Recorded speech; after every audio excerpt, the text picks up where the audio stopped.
Olá pessoal, professor José Leôncio. Agora nós vamos fazer um vídeo explorando tudo que a gente já estudou aqui nos vídeos anteriores sobre a função do segundo grau, ok? Então vamos começar. Eu coloquei aqui uma função, tá? E o primeiro item aqui é para determinar os coeficientes A, B e C. Aqui nós temos o 1, tá? Então o A é igual a 1, o B é igual a menos 8 e o C igual a 7, ok? A letra B ele quer saber a concavidade, se é para cima ou para baixo. A concavidade é para cima. Tá? Por que é para cima? Porque esse valorzinho aqui do A é que determina. Nós temos o A igual a 1 e 1 é positivo, 1 é maior que 0. Portanto, a concavidade é para cima, tá? Ok? Para cima. Bom, letra C. Aqui aparece letra D, mas é letra C. Aqui é a letra D. Acho que eu errei aqui na hora de digitar. Então vamos lá. A letra C, quantos zeros tem essa função?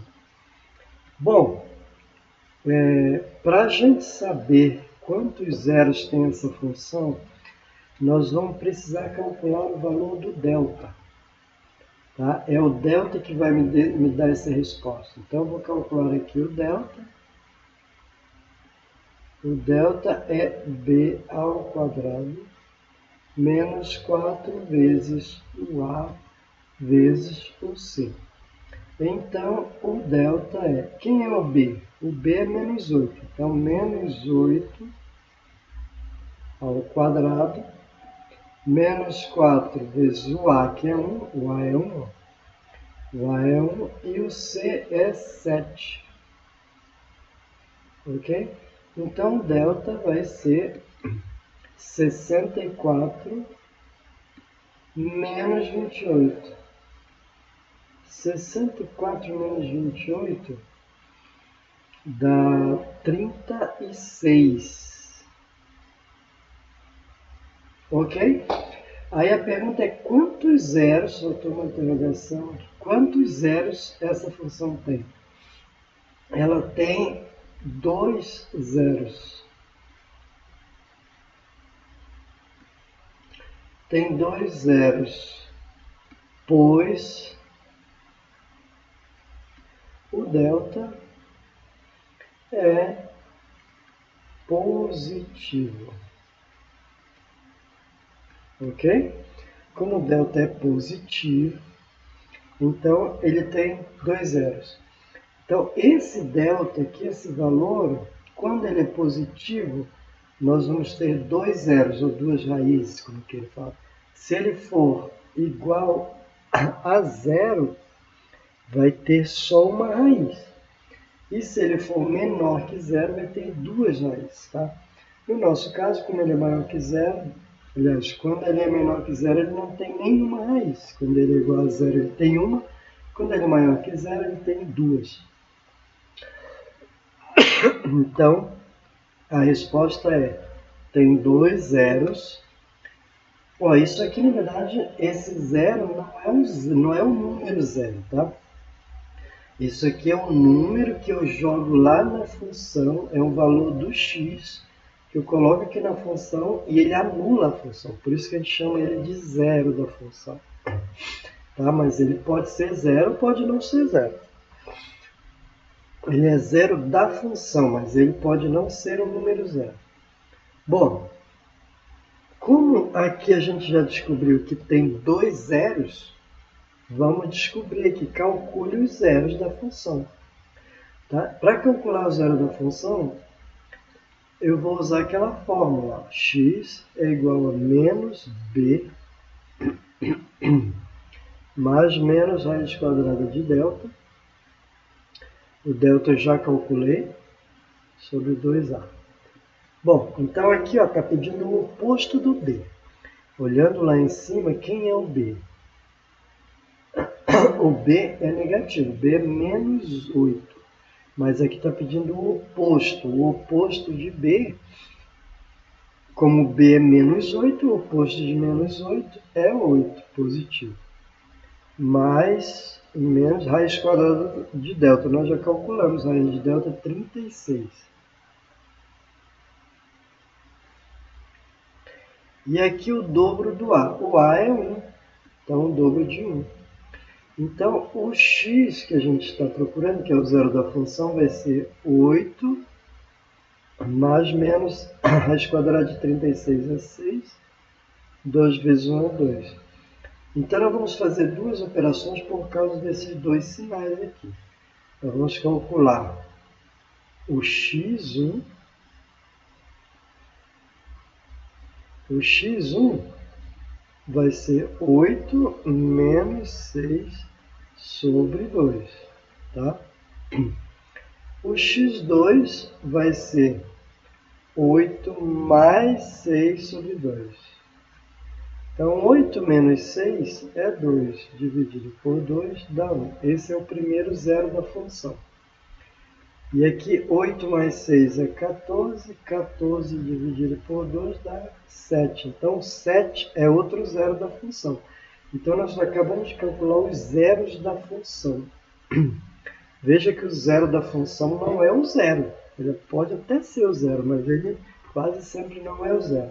Ele é chamado de zero da função porque se eu pegar o 1 ou o 7 e jogar lá no valor do x, jogar aqui, ó, e realizar os cálculos, vai zerar.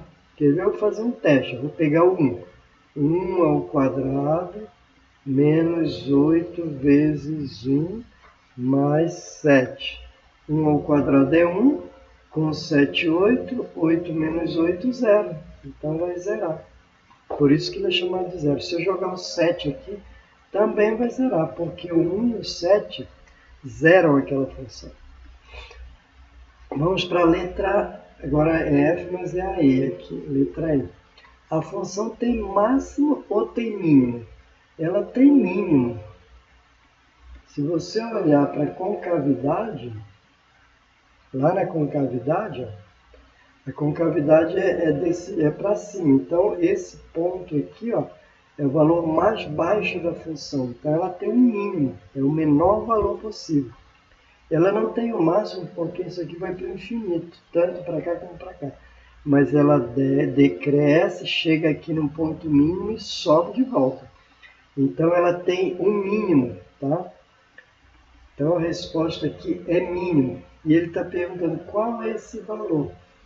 Ó, o valor mínimo é o y do vértice. Eu tinha que ter calculado isso aqui antes. Tinha que ter pedido o vértice. Então, eu vou calcular o vértice primeiro. Eu já sei que ele tem mínimo. E esse mínimo, qual é esse valor mínimo? É o y do vértice. Tá? O y do vértice é menos delta sobre 4A. Então, nós já calculamos o delta aqui em cima, deu 36, tá vendo? No item de cima, aqui ó, 36. Então vai ser menos 36 dividido por 4A. Lembra que o A é 1? Então 4 vezes 1.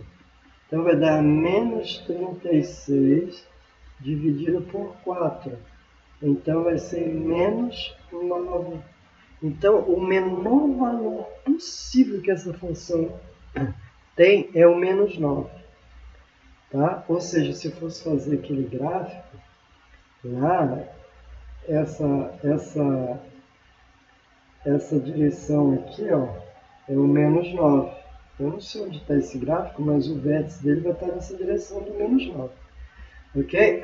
Se eu quisesse achar o x do vértice, que não pediu aqui, é menos b sobre 2a.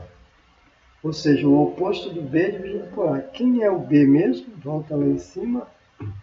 O b é menos 8. Então, eu vou pegar o oposto de menos 8, é 8. Então, é 8. Ou você faz assim, menos menos 8 dividido pelo dobro do a, que é 1. Então vai dar 8 dividido por 2 dá 4. Esse não é o valor mínimo. O valor mínimo é sempre o y no vértice. Esse aqui é o x, que é o parzinho dele. Tá? Se eu fosse fazer... Agora ele está pedindo para fazer o desenho do gráfico. Como que eu vou fazer o gráfico? Olha, eu já sei várias informações de onde esse gráfico vai passar. Ele corta o eixo do x nas raízes. Nós achamos aqui as raízes 1 e 7. Então, marca aqui o 1, marca aqui o 7, marca um pontinho aqui, marca um pontinho aqui. E no eixo do y, vocês lembram onde ele passa no eixo do y? É lá naquele C, ó, lá no início, nos primeiros vídeos. É no 7 que vai passar. Então vamos marcar aqui, ele vai passar aqui no 7, aqui em cima. Eu vou marcar um ponto aqui. E o vértice, a gente já sabe que o vértice é o 4, então o 4 daqui no meio, o 4, e vai para o menos 9. O menos 9 está aqui embaixo, nem está proporcional esse gráfico. Então vai ter, o vértice vai ser aqui, ó. Portanto, eu já tenho uma ideia do gráfico. Ele vai passar aqui, aqui, vai até lá no vértice e volta aqui, passando pelo 7. Então, esse é o esboço do gráfico. Baseado nesse gráfico, eu posso estudar o sinal da função. Veja que antes do menos 1, a função está toda para cima. Então, aqui está positivo. Depois do 7, também está toda para cima. Então, ela é positiva antes do menos 1 e depois do 7. E ela é negativa aqui, ó, entre as duas raízes. Tá? Então, se eu fosse estudar o sinal da função, eu ia fazer assim. Desenho só o eixo do x. Bom, posso aproveitar aqui para fazer a retinha aqui. Eita, está muito grossa. Deixa eu diminuir isso aqui.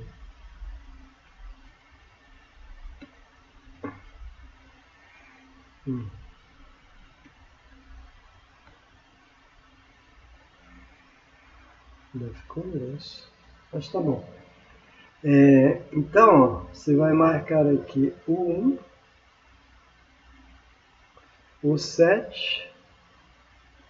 Lembra que para a esquerda estava tudo acima do eixo do y, do x, e aqui na direita e na esquerda está positivo, e aqui estava para negativo. Então, se for estudar o sinal da função, a função é positiva. Onde que ela é positiva? Quando x é menor do que 1, ou seja, se eu pegar valores de x menores do que 1, se eu voltar aqui, ó, quando x, os valores de x menores que 1, a função tudo é para cima, maiores que 7 também. Então a função ela é positiva quando x é menor que 1 ou x é maior que 7, aqui ó, à direita. E quando que ela é negativa? Entre 1 e 7. Tá? Quando que a função é negativa? Eu vou colocar um igual aqui, ó, que eu já incluo as raízes.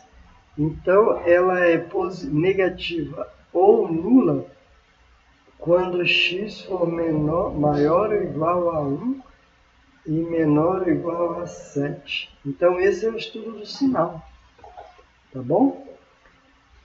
Então, estamos encerrando aqui o estudo da função quadrática. Até o próximo vídeo.